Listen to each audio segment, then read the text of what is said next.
இந்த வீடியோவை நீங்கள் பார்க்கிறீர்கள் என்றால் அது சாதாரணம் இல்லை. முருகன் உங்களுக்கு ஒரு அறிகுறி காட்டுகிறார். நீங்கள் இவ்வளவு நாள் அனுபவித்த கஷ்டம், கண்ணீர், தோல்வி அனைத்திற்கும் முடிவு வரப்போகிறது. இந்த ஒரு விஷயத்தை மட்டும் இன்று முதல் செய்யுங்கள். முருகன் அருள் உங்கள் வீட்டை தேடி பலர் ஒரு கேள்வி கேட்கிறார்கள். நான் யாருக்கும் கெடுதல் செய்யல. அப்படி இருக்க என் வாழ்க்கையில மட்டும் ஏன் இவ்வளவு பிரச்சனை? அதற்கு காரணம் வாழ்க்கையில் வரும் சோதனைகள். முருகன் யாரை அதிகம் நேசிக்கிறாரோ அவர்களை முதலில் சோதிப்பார். ஏனென்றால் உன் வாழ்க்கையை உயர்த்துவதற்கு முன் உன்னை வலிமையானவனாக மாற்ற வேண்டும். இப்போது நீ அனுபவிக்கும் கஷ்டம் நாளை பெரிய ஆசீர்வாதமாக மாறும். முருகன் உன்னுடன் இருக்கிறார் என்பதை சில அறிகுறிகள் மூலம் தெரிந்து கொள்ளலாம்.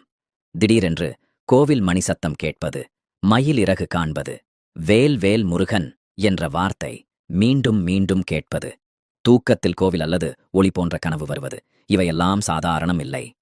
முருகன் உன் வாழ்க்கைக்குள் நுழைகிறார் என்பதற்கான அறிகுறி. இனி வரும் 7 நாட்கள் காலை எழுந்தவுடன் முருகனை நினைத்து இந்த ஒரு வார்த்தையை சொல்லுங்கள். ஓம் சரவணபவா. இதனை 27 முறை சொல்லுங்கள். பிறகு ஒரு தீபம் ஏற்றி உங்கள் மனதில் இருக்கும் கஷ்டத்தை முருகனிடம் சொல்லுங்கள். நம்பிக்கையுடன் சொல்லுங்கள். ஏனென்றால் உண்மையான பக்தியின் குரலை முருகன் ஒருபோதும் தவறவிடமாட்டார். இந்த வீடியோவை பார்க்கும் உங்களுக்கும் முருகன் ஒரு செய்தி சொல்லுகிறார். இனி அழாதே, நான் உன்னுடன் இருக்கிறேன். உன் வீட்டில் அமைதி வரும். நீ இழந்தது திரும்ப வரும். நீ நினைத்த நல்ல விஷயம் நடக்கும். ஆனால் நம்பிக்கையை மட்டும் விடாதே.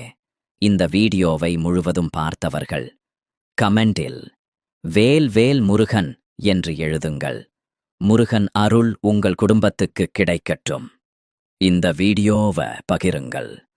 ஒருவரின் வாழ்க்கையை மாற்ற இது காரணமாக இருக்கலாம்.